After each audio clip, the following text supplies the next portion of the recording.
은혜 받으실 말씀은 로마서 5장 3절로 4절 말씀입니다. 다만 이뿐 아니라 우리가 환난 중에도 즐거워하나니 이는 환난은 인내를, 인내는 연단을, 연단은 소망을 이루는 줄 알미로다.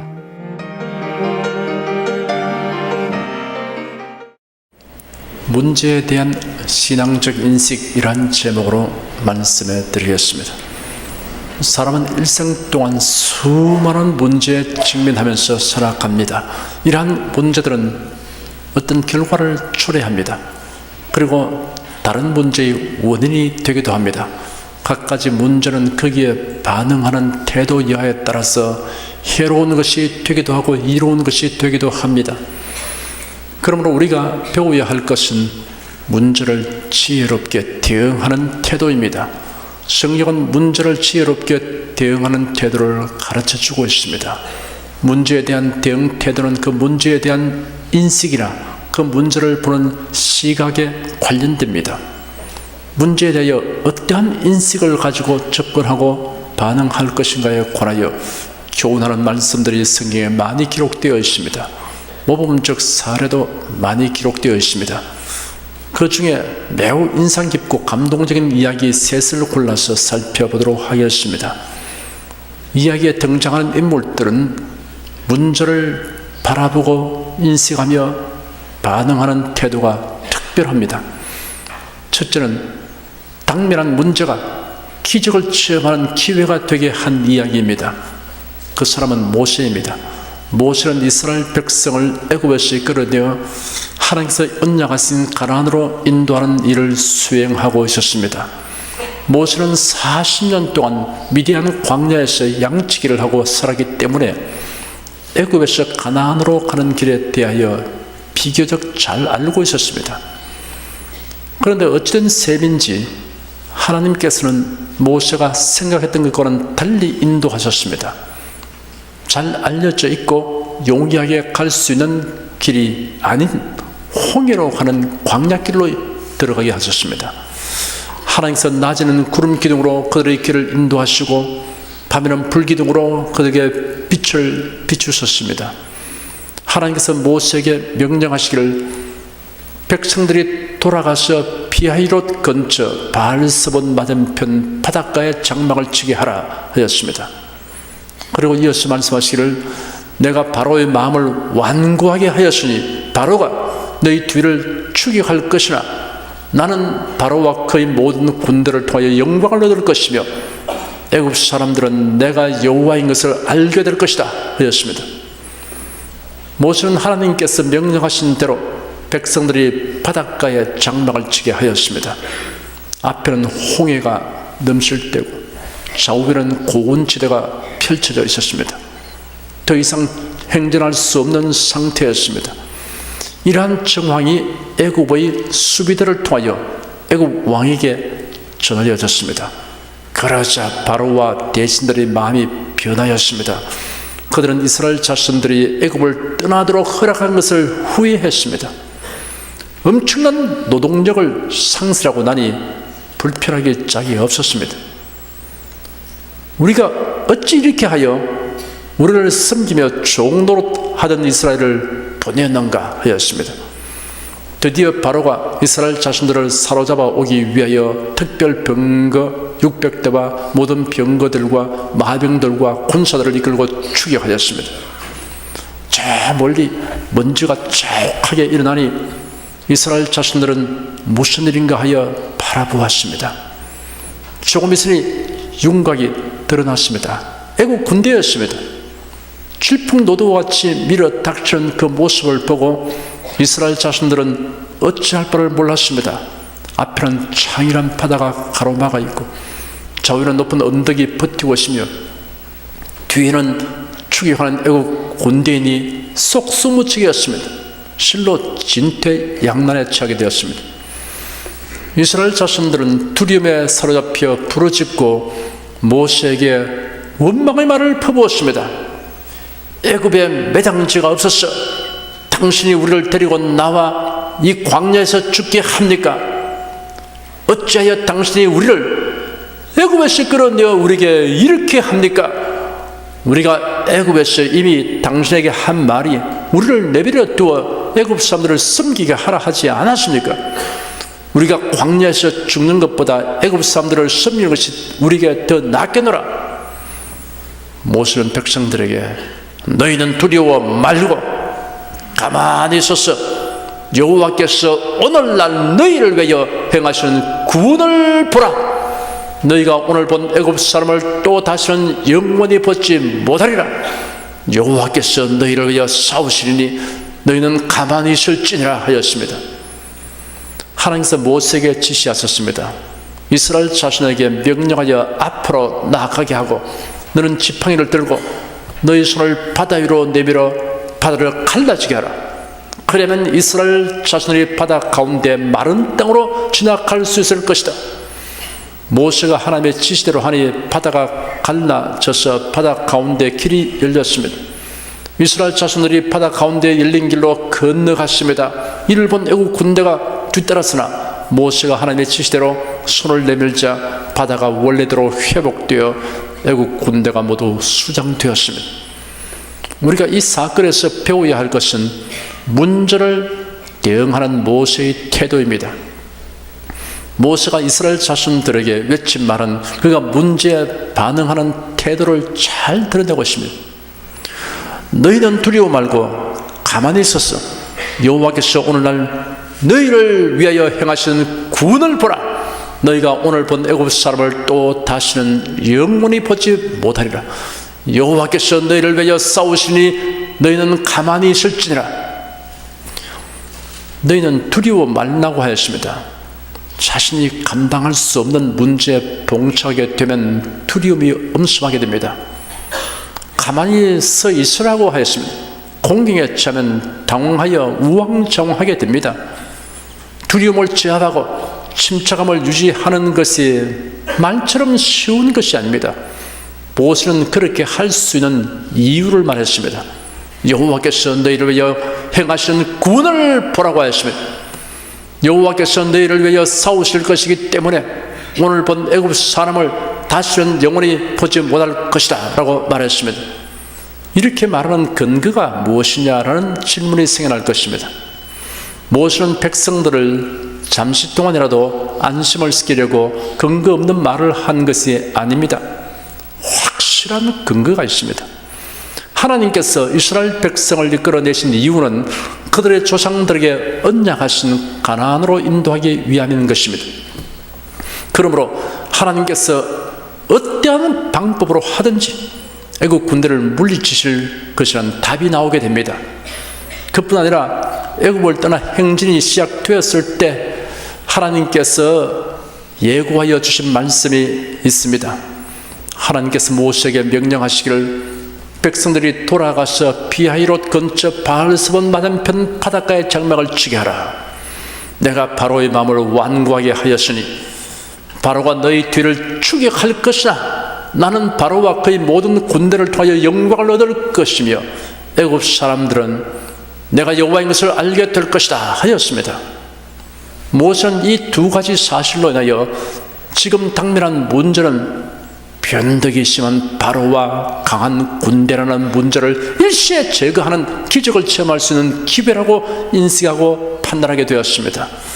그래야 모세는 이스라엘 자손들에게 너희가 오늘 본 애굽 사람을 또다시는 영원히 보지 못하리라 라고 담대하고 확신에 찬 의지로 외쳤습니다.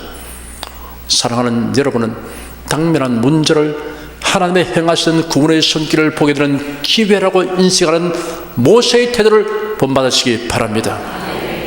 둘째는 당면한 문제가 밥이 되게 한 이야기입니다.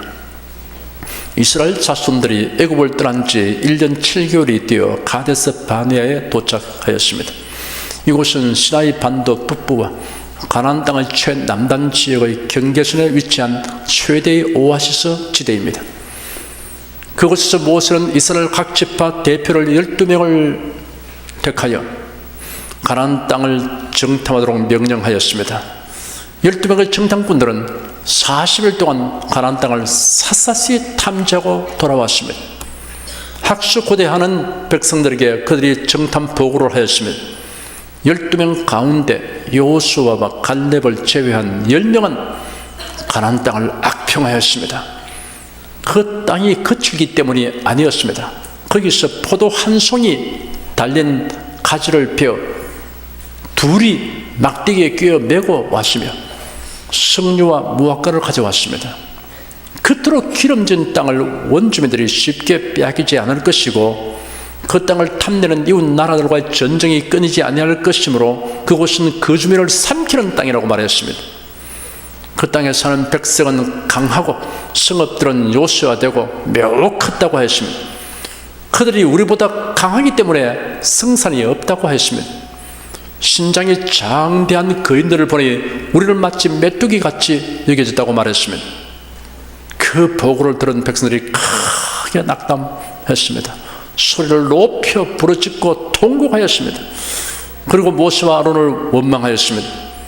만약 그들과 싸웠다가는 이스라엘 장정들은 모두 죽게 되고 여자와 어린 아이들은 포로가 될 것이니 차라리 애굽으로 돌아가는 것이 낫겠다고 말했습니다.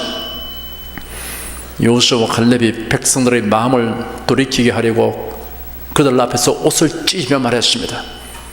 우리가 돌아다니며 탐지한 땅은 아주 좋은 땅입니다. 여호와께서 우리를 좋게 여기신다면 우리를 그 땅으로 데려가시고 그 땅을 우리에게 주실 것입니다. 그곳은 젖과 꿀이 흐르는 땅입니다 하였습니다. 그리고 이어서 말했습니다. 여호와를 거역하지 마십시오. 여러분은 그 땅 백성을 두려워하지 마십시오. 그들은 우리의 밥입니다. 그들의 보호자는 그들을 떠났고 여호와는 우리와 함께 계시니 그들을 두려워하지 마십시오. 열정탐꾼은 가나안 원주민들에 비하면 우리는 메뚜기 같다고 하였으나 반면에 여호수아와 갈렙은 가나안 원주민들은 우리의 밥이라고 하였습니다. 이처럼 그들이 당면한 문제를 인식하는 태도가 전혀 달랐습니다. 열정탐꾼이 이처럼 가나안 원주민들을 두려워한 근본 원인은 그들은 가나안 땅을 주시겠다고 약속한 하나님이 그들과 함께 계시다는 사실을 간구하는 데 있었습니다. 반면에 여호수아와 갈렙이 가나안 원주민들을 밥이라고 말한 이유는 가나안 땅을 너에게 주었다고 말씀하신 하나님께서 함께 하신 것을 염두에 두었기 때문입니다. 하나님께서는 열정탐꾼을 처벌하시고 당시 20세 이상의 사람들은 여호수아와 갈렙을 제외하고는 그 날부터 38년의 광야 생활에서 죽게 하였습니다. 38년이 지난 후 여호수아와 갈렙이 이스라엘 자손들을 이끌고 가나안 땅을 점령하게 하였습니다. 과연 가나안의 성읍과 백성은 여호수아와 갈렙 앞에 차려놓은 밥상이나 다름없었습니다. 여호와를 거역하지 마십시오. 여러분 그 땅 백성을 두려워하지 마십시오. 그들은 우리의 밥입니다. 그들의 보호자는 그들을 떠났고 여호와는 우리와 함께 계시니 그들을 두려워하지 마십시오. 이러한 메시지는 여호수아와 갈렙이 당면한 문제를 어떻게 인식하고 반응하는가를 선명하게 드러내어 줍니다. 사랑하는 여러분은 언약하신 하나님께서 함께 하신 것을 믿고 당면한 문제를 밥으로 인식하는 여호수아와 갈렙의 태도를 본받으시기 바랍니다. 셋째는 당면한 문제가 꿀통이 되게 한 이야기입니다. 모세의 후계자 여호수아가 이스라엘 백성을 이끌고 가나안 땅을 점령하여 이스라엘 12지파에게 분배하였습니다. 이스라엘 민족은 아직 국가의 형태를 갖추지 못했고 통치하는 왕도 없었습니다. 각 지파의 자율성이 많이 주어진 느슨한 지파 동맹의 형태를 지니고 있었습니다. 가나안 땅에 정착한 이스라엘 민족이 왕국을 세울 때까지는 군사적, 정치적 지도자로서 영웅적 구조자로 활약했던 사람들이 있었습니다. 이들을 사사라고 부릅니다. 그들의 직무는 일식인 것으로 왕조와 같은 권력의 개성도 없었습니다. 사사들이 활동했던 기간은 약 400년이나 되었고 12명의 사사가 활약했습니다. 삼손도 이러한 사사 가운데 한 사람입니다. 삼손은 출생에 있어서 보통 사람과 구별되었습니다. 여호와의 사자가 삼손의 부모에게 찾아와서 장차 이스라엘의 사사가 될 아들을 낳게 될 것을 예고해 주셨습니다. 그래야 출생한 아이가 삼손입니다. 장성하게 된 삼손이 어느 날 딥나라고 부르는 마을로 내려갔으면 그가 딥나의 포도원에 이르렀을 때였습니다. 난데없이 사자 한 마리가 소리치며 달려드는 것이었습니다. 대체로 포도원은 마을에서 다소 떨어진 곳에 있었고 그 근처에는 야생 동물들이 살고 있었습니다. 이러한 짐승들을 잡아먹기 위해 사자 같은 맹수도 출몰하였습니다. 성경에 어린 사자라고 하였는데 이런 새끼 사자라는 뜻이 아니라 젊은 사자라는 뜻입니다. 힘세고 용맹스러운 사자입니다. 삼손은 당황하거나 도망하지 않고 당당하게 사자와 겨루었습니다. 삼손은 사자를 마치 염소 새끼를 찢을같이 찢어 죽였습니다. 그런 일이 있은 지 여러 날 후 삼손이 다시 그 길을 지나게 되었는데 그가 죽인 사자 생각이 났어. 사자의 죽음이 있는 곳에 가보니 신기하게도 사자의 몸에 벌떼가 윙거리고 거기에 벌이 꿀을 쳐놓은 것을 보았습니다. 팔레스틴 지역 특유의 뜨거운 햇살과 건조한 바람으로 살과 내장을 짐승들이 먹어치운 가죽과 뼈는 바싹 마른 상태가 되었고 거기에 벌들이 집을 만든 것입니다. 삼손은 그 꿀을 취하여 먹고 부모님께 갖다 드렸습니다. 이러한 사건 기록에서 문제를 대응하는 지혜를 배울 수 있습니다. 삼손이 포도원으로 가는 길목에서 사자를 만나서 싸우게 된 것은 신령한 교훈이 있습니다. 포도원으로 가는 길목에 사자가 있었습니다. 구약 성경에서 하나님의 백성 이스라엘을 하나님의 심은 특별한 포도나무로 상징하고 있습니다. 이사야 5장 1절에 보면 내가 나의 사랑하는 자를 위하여 노래하되 나의 사랑하는 자의 포도원을 노래하리라. 나의 사랑하는 자에게 포도원이 있으며 심히 기름진 산에로다 하였습니다. 여기에 내 사랑하는 자는 하나님이시고 포도원은 이스라엘을 의미합니다. 신약 성경에는 예수님과 성도의 관계를 포도나무와 가지의 관계로 비유하고 있습니다. 나는 참 포도나무요 너희는 그 가지니 하였습니다. 마태복음 20장에는 예수께서 성도들을 포도원에서 일하는 자로 비유하고 있습니다. 이처럼 포도원은 교회를 의미하고 있습니다. 이러한 측면에서 보면 포도원으로 가는 길에서 소리를 지르는 사자는 성도의 영적 진보와 성장을 방해하는 세력입니다. 성도의 포도원 중심의 생활, 달리 말하여 교회 중심의 생활, 교회의 머리 되시는 그래도 중심의 생활을 하려고 하면 언제나 이를 회방하는 세력에 부딪힙니다. 교회의 봉사활동에 적극 참여하고 전도활동에 적극 힘쓰고 예배에 부지런히 참여하려고 하면 이를 회방하는 세력이 있습니다. 에베소 6장에 기록되기를 정말로 너희가 주 안에서와 그 힘의 능력으로 강건하여 지고 마귀의 계획을 능히 대적하기 위하여 하나님의 전신갑주를 입어라. 우리의 시험은 혈과 육에 대한 것이 아니요 정사와 권세와 이 어둠의 세상 주관자들과 하늘에 있는 악의 영들에게 대함이라 하였습니다. 베드로전서 5장에는 근신하라 깨어라 너희 대적 마귀가 우는 사자같이 돌아다니며 삼킬 자를 쳐나니 너희는 믿음을 굳게 하여 저를 대적하라. 이런 세상에 있는 너희 형제들도 동일한 고난을 당하는 줄을 알미니라.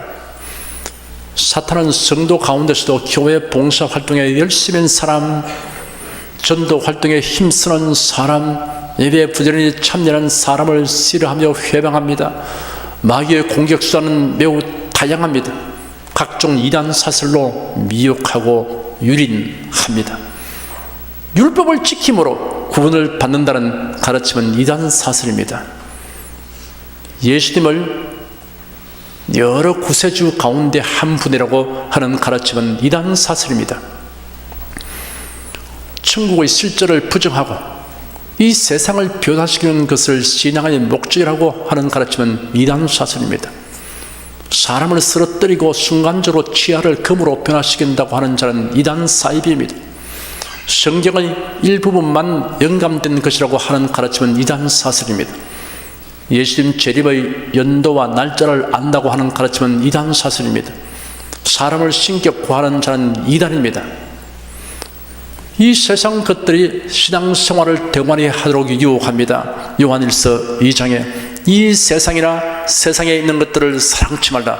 누구든지 세상을 사랑하면 아버지의 사랑이 그 속에 있지 아니하니 이런 세상에 있는 모든 것이 육신의 정욕과 안목의 정욕과 이생의 자랑이니 다 아버지께로 쫓아온 것이 아니요 세상으로 쫓아온 것이라. 이 세상도 그 정욕도 지나가되 오직 하나님의 뜻을 행하는 이는 영원히 거하느니라 하였으며 핍박을 받아 실족하도록 합니다. 질병으로 인한 고통, 인간관계에서의 상처, 사랑하는 사람과의 이별, 경제적 곤란 등이 있을 때 낙심하여 신앙생활에서 멀어지도록 충동합니다. 삼손은 젊은 사자가 나타나 으르렁거리며 달려드는 것을 보고 정면으로 맞서서 그 사자를 염소 새끼를 찢듯이 갈기갈기 찧었으며 갖가지 문제를 통하여 공격하는 우는 사자 같은 마귀를 우리가 담대하게 응전해야 합니다. 우리 주 예수님은 제 아들에게 말씀하시기를 세상에서는 너희가 환난을 당하나 담대하라 내가 세상을 이겨노라 하였습니다. 신약성경 히브리서 11장에는 우리 앞서간 믿음의 선배들의 승리한 삶에 대해 다음과 같이 기록되어 있습니다. 저희가 믿음으로 나라들을 이기기도 하며 의를 행하기도 하며 약속을 받기도 하며 사자들의 입을 막기도 하며 불의 세력을 멸하기도 하며 칼날을 피하기도 하며 연약한 가운데서 강하게 되기도 하며 전쟁의 용명되어 이방산들의 죄를 물리치기도 하며 여자들은 자기의 죽은 자를 부활로 받기도 하며 또 어떤 들은 더 좋은 부활을 얻고자 하여 악형을 받되 고차에 면하지 아니하였으며 또 어떤 들은 희롱과 채찍질보다 아니라 결박과 옥에 갇히는 시험도 받았으며 돌로 치는 것과 톱으로 켜는 것과 시험과 칼에 죽는 것을 당하고 양과 염소의 가죽을 입고 유리하여 궁핍과 환난과 학대를 받았으니 이런 사람은 세상에 감당치 못하도다. 저희가 광야와 산중과 암혈과 토굴에 유리하였느니라. 우리가 당면한 문제에 대한 지혜로운 대응 방법이 있습니다. 기도하는 대응 방법이 있습니다. 염려하고 걱정하기보다 기도해야 합니다. 감사하고 찬송하는 대응 방법이 있습니다. 시편기는 감사로 제사를 드리는 자가 나를 영화롭게 하느니 그 행위를 옳게 하는 자에게 내가 하나님의 구원을 보이라 하였고 내 영혼아 네가 어찌하여 낭망하며 어찌하여 내 속에서 불안해야 하는고 너는 하나님을 바라라 그 얼굴의 도우심을 내어 내가 오히려 찬송하리로다 하였습니다. 성경 말씀을 묵상하고 암송하는 대응 방법이 있습니다. 로마서 10장 10절에 사람이 마음으로 믿어 의뢰하고 입으로 시인하여 구원에 이르느니라 하였습니다. 성령께 의지하는 대응 방법이 있습니다. 삼손이 여호와의 신에 크게 감동되어 손에 아무것도 없어도 그 사자를 염소 새끼를 찢음같이 찢었습니다. 삼손이 여러 날 후에 그곳을 다시 지나가는데 전날 죽인 사자의 죽음을 보니 사자의 죽음에 벌떼들이 있고 꿀이 있는 것을 발견했습니다. 삼손은 손으로 꿀을 떼내어 먹었습니다. 삼손은 그 꿀을 가져다가 부모님께 드렸습니다. 사자의 죽음에서 꿀이 나왔습니다. 새나 짐승들이 사자의 죽음에서 살을 뜯어가 버리고 뼈와 가죽뿐인 그곳에 벌들이 꿀을 쳐놓았습니다. 삼손을 위협하고 진도를 막은 사자가 오히려 꿀을 제공하는 꿀통이 된 것입니다. 그것은 사자와 싸워 이긴 결과입니다. 이와 같이 문제를 지혜롭게 대응하여 이긴 자에게는 유익한 결과가 생겨납니다. 우리가 유혹과 핍박과 환난을 이기면 결국 환난이 복으로 고난이 영광으로 역경이 발전의 계기로 변화되었다가 옵니다. 로마서 5장에 다만 이뿐 아니라 우리가 환난 중에도 즐거워하나니 이는 환난은 인내를 인내는 연단을 연단은 소망을 이루는 줄 알미로다 하였습니다. 고린도후서 4장에는 우리의 잠시 받는 환난을 경한 것이 지극히 크고 영원한 영광의 중한 것을 우리에게 이루게 함이니 우리의 돌아보는 것은 보이는 것이 아니요 보이지 않는 것이니 보이는 것은 잠깐이요 보이지 않는 것은 영원함이니라 하였습니다. 히브리서 10장에는 전날에 너희가 빛을 발한 후에 고난의 큰 싸움에 참은 것을 생각하라. 혹 비방과 환난으로서 사람에게 구경거리가 되고 혹 이런 형편에 있는 자들로 사귀는 자 되었으니 너희가 갇힌 자를 동정하고 너희 산을 빼앗기는 것도 기쁘게 당하는 것은 더 낫고 영구한 산업이 있는 줄 압니다. 그러므로 너희 담대함을 버리지 말라. 이것이 큰 상을 얻느니라. 너에게 인내가 필요하면 너희가 하나님의 뜻을 향한 후에 약속을 받기 위함이라 하였으며, 삼손은 나실인이라는 특별한 신분을 가졌습니다. 나실인으로 번역된 성경 원어는 성별된, 동원된, 구별하다는 뜻의 히브리어 나자르에서 유래된 것으로 히브리어로 나지르입니다. 자신을 구별하여 하나님께 드린 자를 가리켜 하는 말입니다. 나실인으로서의 삼손은 오늘날 성도의 모형입니다. 하나님께서 삼손을 주권적으로 특정하여 나실인이 되게 하셨듯이 성도들도 하나님의 택하심과 부르심을 받아 성별되었습니다. 성도라는 단어의 기본적인 뜻은 하나님께 구별되었다입니다. 사랑하는 성도 여러분, 여러분은 하나님의 택하심과 부르심을 입었고 하나님을 위하여 구별된 자가 되었습니다. 여러분의 영적 진부와 성장을 막는 어떠한 문제라도 두려워하며 담대히 응전하십시오. 삼손의 사자의 죽음에서 꿀을 취하였듯이 여러분이 이겨낸 문제들은 여러모로 유익을 얻게 하여 줄 것입니다. 하나님께서 주시는 칭찬과 영광과 존귀도 얻게 할 것입니다. 문제가 꿀통이 될 수 있다는 인생을 가지시기 바랍니다. 사랑하는 성도 여러분께서도 당면한 문제가 기적을 체험하는 기회가 되게 하고, 당면한 문제가 밥이 되게 하며, 당면한 문제가 꿀통이 되게 한 이야기의 주인공이 되시기를 축원합니다. 기도하겠습니다. 우리가 일생을 살면서 크고 작은 문제들을 많이 만날 때 이 문제에 대한 어떠한 인식을 가질 것인가, 어떤 시각을 가질 것인가를 오늘 배우게 된 것을 감사합니다. 우리가 앞서간 훌륭한 믿음의 선배들을 본받게 하여 주소서. 문제를 저희들이 지혜롭게 잘 대응함으로 문제들을 위해서 하나님의 큰 권능으로 기적을 향하는 것을 체험하게 도와주시옵시고, 문제가 우리 밥이 되고 우리에게 꿀을 담은 그릇이 되는 것을 보게 하여 주시옵소서. 그래서 이런 간증들을 많이 하는 우리 성도들이 되게 하여 주시옵소서. 예수 그리스도로 기도드립니다. 아멘.